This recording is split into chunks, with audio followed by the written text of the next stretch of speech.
I'm not joking, all my guys, them know me. Hey people, welcome back to the channel. My name is Melissa Oti, and if you're new on this channel, you know the drill. Please like this video, subscribe to my channel, click the bell so that whenever I post new content on this channel, you'll be the very first to find out. So today your favorite street girl is not on the streets, I did inside house. But yeah, that was not gonna stop me from being your errand girl. Today I'm here to deliver as usual. Okay. Oh my god. Okay, so you guys, I sent a question to my friends living in the UK. I'm like, what is that information that you were told in Nigeria, I mean before moving to the UK, and then when you finally moved to the UK you found out that it was all a lie, like, or not entirely true. And they sent me so many funny questions, which of course I've written down. So today we are going to be talking about it. If you're looking at coming to the UK, I'm sure there's some things that you're holding strongly, or some things that demotivating you from making that plans, of some information that you've heard from the internet, and of course probably from your friends and family that are in the UK that you're like, are you sure this UK is for me? Number one on my list is discrimination. Some people believe that when it comes to getting a job, your skin color might deter you from getting your dream job, or when you get into the bus, some persons might just stand up because you're black and don't want to sit beside you, or you might be waving down at the bus driver and the bus driver will not stop simply because you are black. Well, I'm not here to say that there's no such thing as racism in the UK. Definitely some persons are racist. Even on this YouTube channel, in my comment section, I've encountered so many racists. But then I would like you to know that the UK itself does not tolerate racism or discrimination in any form or way. Even in different jobs, they try to include everyone, regardless of their race or their age. Like, they try as much as possible to include people from different origin. Like, if you get to a particular setting and you're seeing only British folks there, then something is definitely wrong. I don't think it's possible. I think most companies have to include people of other origins. There's a way they try to balance this of blacks, Asians. You just try to make sure that the workspace is, balanced, not just having like only British folks. I don't think it's possible for only British folks to be in a particular setting. Like, you definitely see like either an African there or an Asian there. Like, it's actually very mixed up. So don't let that stop you from coming to the UK, okay? Now, another thing that people assume, even myself, I still think that way, that healthcare is free in the UK. Back in Nigeria, I was thinking that in the NHS, like, once I just have one small scratch, I would just call my doctor, and my doctor will book me in for an appointment. Or if I have any small thing on my skin, I will just go and see my dermatologist for skin products and checks and all that stuff. Or if I have issues with my teeth, my dentist is just one call away. Everything is free, medication is free, no waiting time. Like, that is like the biggest lie of all time. I think I've shared this on this channel. When I was pregnant, I was very sick. I went to A&E. I waited and waited and waited. See, even though most of the services are free, but trust me, the waiting times is not funny.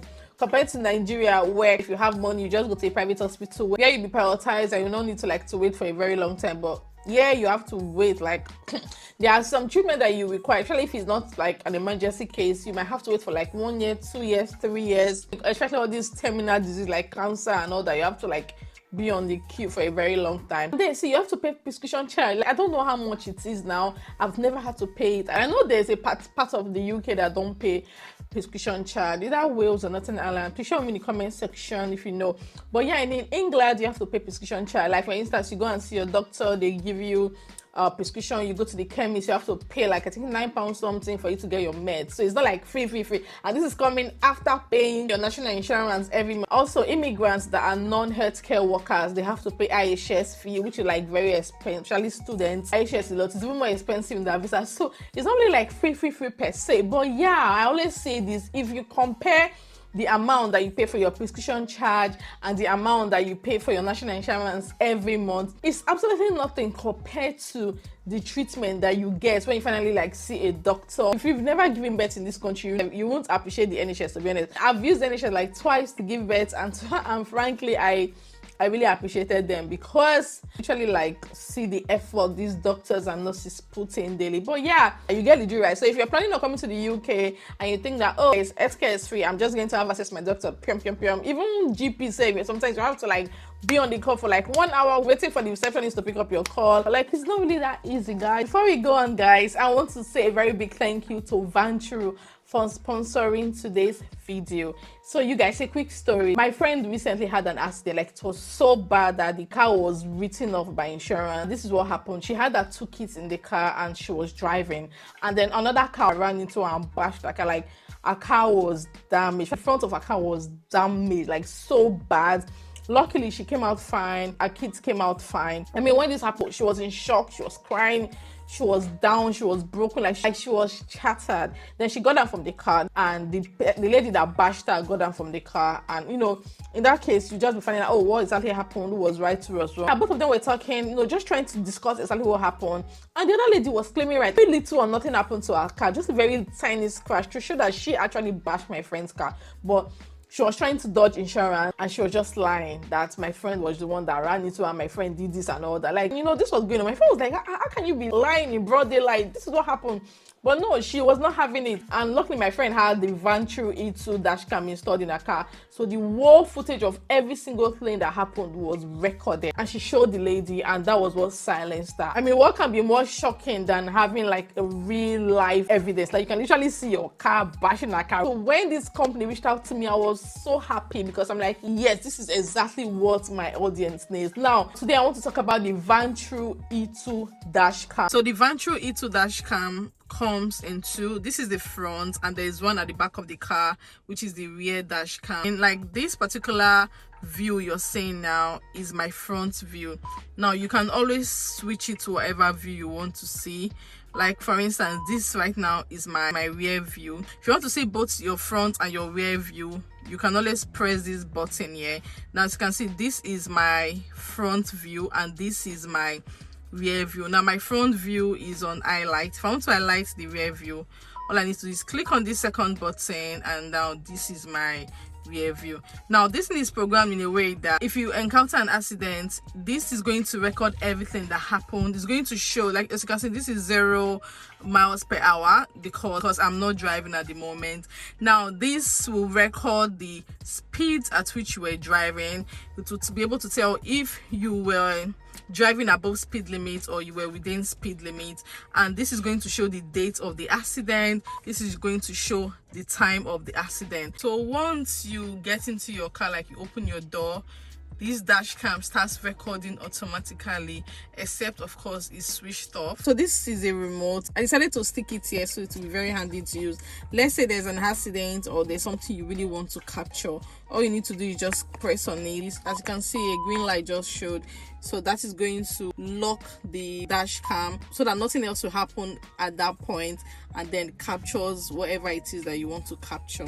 And you can keep using it to take series of photos as much as you want, just the way you can, you know, use your phone or your camera to capture moments. So it has a slot for memory card, which you can see, and I think it can contain about 256 gig.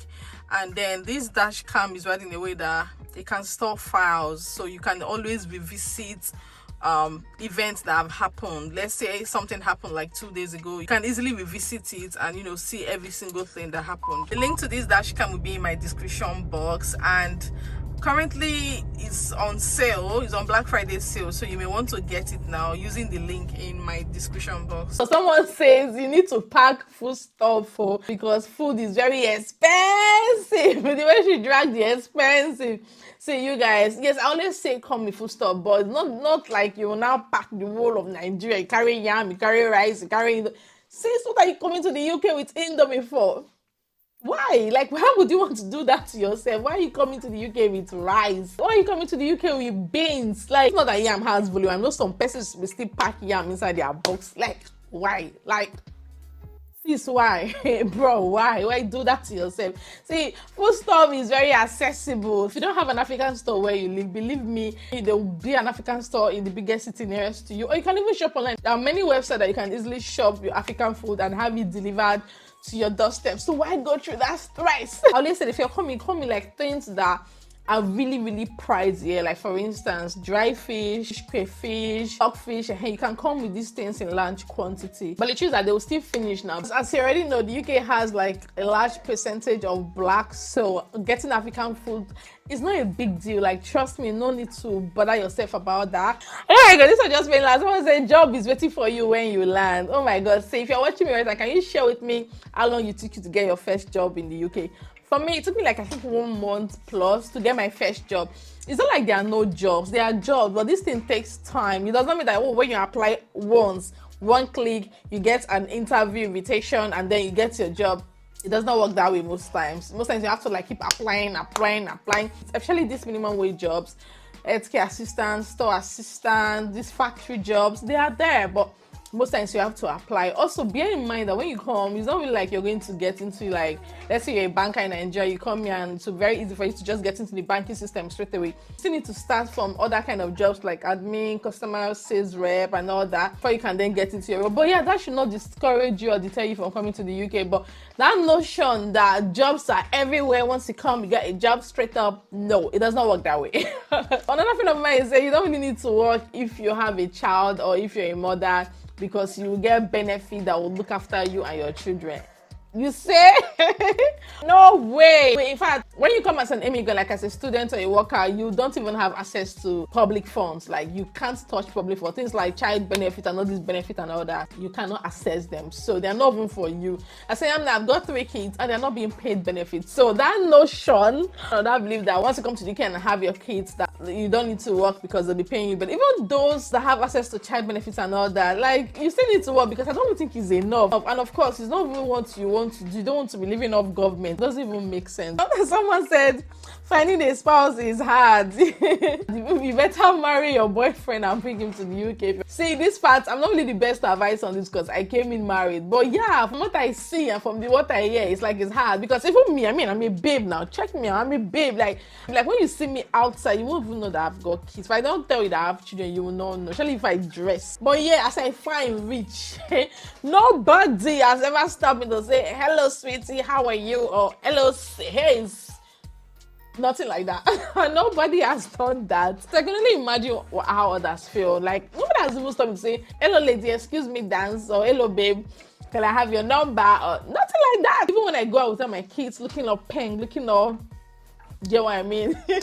Yeah, so I can only imagine what it's like for single ladies. Apparently it's hard, but yeah, there are ways around it. You can always go on dating sites. I think that's where you can easily like find someone and all that. Just go on dating sites. If your social media page is locked, better unlock it now. Especially your Instagram, unlock it and be posting all your slash pictures. I said in one of my videos, I met my husband on Facebook. Yes, Facebook. So you can meet a spouse anywhere. But yeah, that should not deter you from coming to the UK. If somebody is telling you now that you need to marry like your toxic husband or you need to marry your toxic wife because when you come to the UK, when you travel abroad, you not find a spouse, don't do that, okay?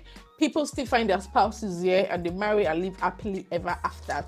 Someone, I'm with my notes. I'm using my notes to read everything. Someone said the weather is so bad. If you come to the UK, you're going to struggle. Well, it's possible. The weather can be funny. Like the UK weather can be so unpredictable. You can get sunshine, rain, snow, cold, fog, everything in one day. You're like, this weather, I don't understand. I thought it was supposed to be sunny today. So why is it raining? That's how it can be. And also in the UK, you don't really get snow that much. Like people that are in South London and all that, they don't even get snow. That's how when snow comes out, everybody's out, everybody's excited.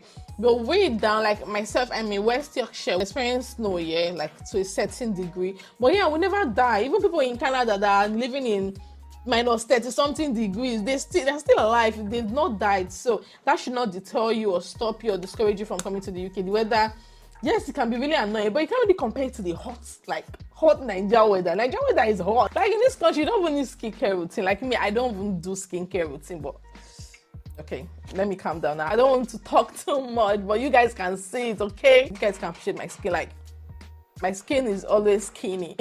All thanks to the UK weather. So that's where I'm driving at. So let the weather not deter you. Now, someone said, you make money easily. Who dash you? My dear, since I came to this UK, I don't even think I've seen £1 on the floor. Yeah, from time to time, I might see like 1 pence, 5 pence.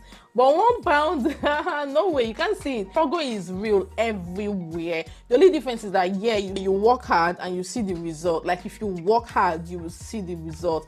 Unlike, in Nigeria, where you can work hard, keep working hard, and you're not seeing anything, and you're just being up. But yeah, if you put in the work, you're going to get the results. But the bottom line is that there are no trees where you pluck money. You work hard for every single penny. So yeah, don't assume that when you come to the UK, you will land your dream job, you land your dream spouse, you have kids, you buy houses, you buy cars and all that. Okay, well, it's possible, but it's not common. You still have to like struggle a bit. But the good thing is that when you struggle, you get the results, yeah? Now, someone else says, that they don't steal in the UK. Eh? Appa, how can somebody even tell you that they don't steal at all and you won't believe? Like, oh my, they thief here, but I've not really experienced it like first. And the only thing I've experienced was one time I was trying to withdraw money from the ATM, and you know, yeah, they bring out your card first before you get your money, right? But unlike in Nigeria where you get your money for your card. So I was still new and my brain was programmed that I'm going to get my cash first for my money. So when my ATM came out, I just carried my ATM and left. And that money was 20 pound note. That was like back in 2019 when I was still new. It was when I got found, I realized that, oh my God, I don't have my money. Oh my days, I had to run back and I didn't see my money. I remember it was a co-op store. So I went there and asked the store assistant, maybe somebody must have dropped the money with him or her, like, oh, a lady forgot her money. But nothing, they said, they were like, no, they didn't say anything like that. And I had to forget about the money, even though that thing paid me. I was like, is this not the UK again? Why would somebody want my money? I thought everybody had money. But no, it's not like that. But yeah, I still have a good experience of losing my phone and somebody had to like face me to hand over the phone to me. I lost my phone in Asda, like very big, massive store like this. I don't know, I left it in one of the till. And after a while, I realized I was not with my phone because that was where my shopping list was.